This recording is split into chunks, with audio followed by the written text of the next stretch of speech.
Hi, my name is Steve Zickel. I'm a firefighter for Palm Beach County Fire Rescue. Today we're going to discuss our water rescue equipment that is actually held on my fire engine here in Manalapan, Florida. Most fire engines will just typically have their hoses, axes, all that stuff for putting out fires, car fires, etc. But because we're on an island on the Atlantic Ocean and we cover about 6 miles here on the beach, we have a lot of water rescue equipment that is not on most other vehicles. Palm Beach County is the second largest county in Florida. The first largest is Collier County, but most of that is farmland used in raising cattle. Here in Palm Beach County, we have nearly 50 miles along the beaches, and that's not including the canals, Lake Okeechobee, intercoastal waterways. I'm going to discuss some of our water rescue equipment that we have here that we keep on our engine. I keep a personal bag for myself. It's going to have my usual fins that I like to work with.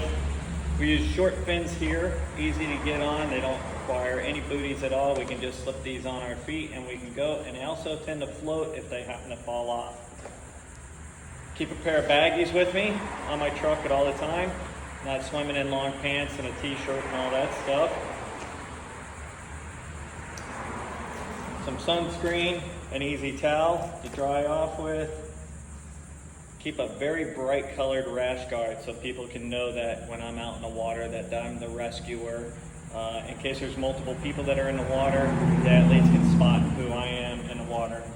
For Palm Beach County, we have 2 engines, 2 rescues, an EMS captain and a chief coming to any water-related calls. I keep a boonie hat in my bag. Pair of flip-flops. Hot in the summertime, just getting from the truck down to the beach can be extremely hot on that sand, so be prepared even with just flip-flops. And I'll keep extra sunblock and some goggles in my bag. Truck-related equipment, I have a 600-foot line. This will attach onto me.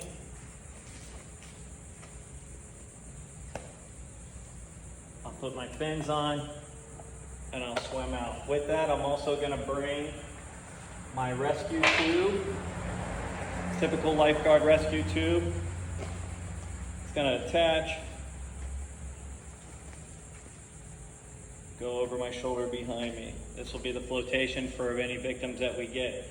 I also keep a marine radio so I can have contact with the chiefs and my captain back on the shoreline once I get out to a victim, and I can radio them if we're going to need additional resources. Do I need more help?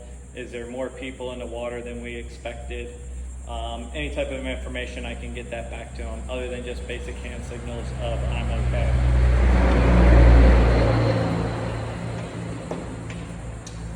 I keep a dye bag on our truck. It's going to have some of the same equipment. Extra rescue tube.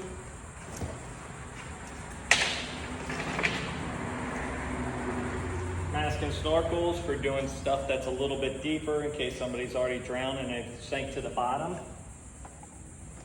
Extra short fins in various sizes for any of the rescuers that are going out. We're a 3-man engine, so myself will keep one person on the beach for safety and the other person will be our backup swimmer. Last seen marker. It's a float. It's got a weight on it. You pull the pin and the weight actually goes to the bottom. You snap it in and this will basically float at the surface as an area of where the last time you saw somebody swimming in that area. They might have drifted because of the current, rough water, but it gives us a last seen spot from the shoreline to where that person might have gone under. Palm Beach County, anybody that enters the water, unless they're designated rescue swimmers, should be wearing a PFD. This would go over your head, inflate as needed, and this can turn around and support you if you were in trouble and you started to drown yourself.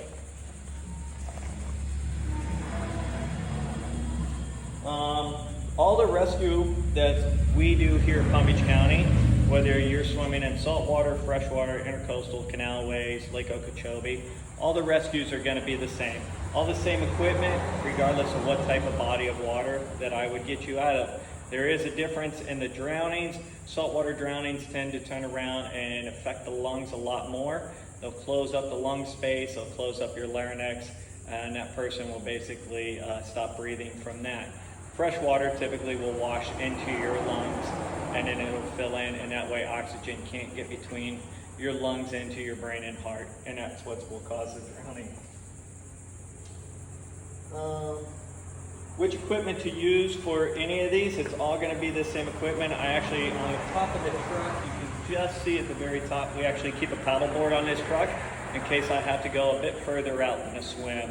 Had a rescue just recently of a paddle boarder about a half-mile offshore a few weeks ago. It was easiest just to paddle out to him instead of swimming out to him. That's also one of the additional equipments that we keep here on this truck.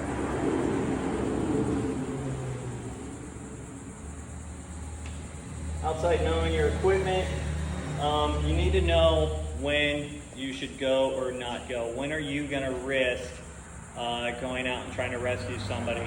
If somebody went swimming at nighttime and it was rough surf and they drowned, we would probably not commit people to the water. It's just far too dangerous to put people in the water at nighttime where we can't spot them, we can't see what's underneath the water, what caused that person to drown. So there's kind of a go or no-go moment that we might have.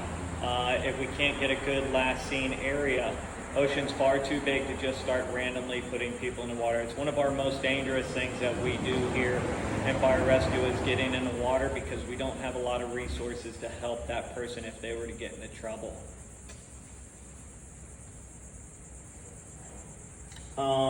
Discussion of our bags. The level 1 dive bag that has all this equipment in it is kind of a standard. I have extra equipment here out on the beach because we're an engine up on the beach area, but also the rescues and engines throughout all of Palm Beach County will have a lot of the similar equipment just for basic rescues. Somebody's caught in the lake, swimming out in the lake, gets in trouble, boat accidents, a car in the canal, and so on and so forth. To finish up here, and as a conclusion, Palm Beach County, I said we run roughly 120,000 calls. My station on an annual basis probably does about 1,000 calls, and out of that, probably about a dozen of them turn out to be water rescue calls up here on the beaches. We get one just about every month of some sort of water rescue. Boynton Inlet's close by, and it could be something as a boat going down, somebody jumped off the inlet, some other sort of accident, or just a standard drowning rescue that's happened after hours of the lifeguarded areas. With that being said, have yourself a great day. Thanks for listening. Enjoy.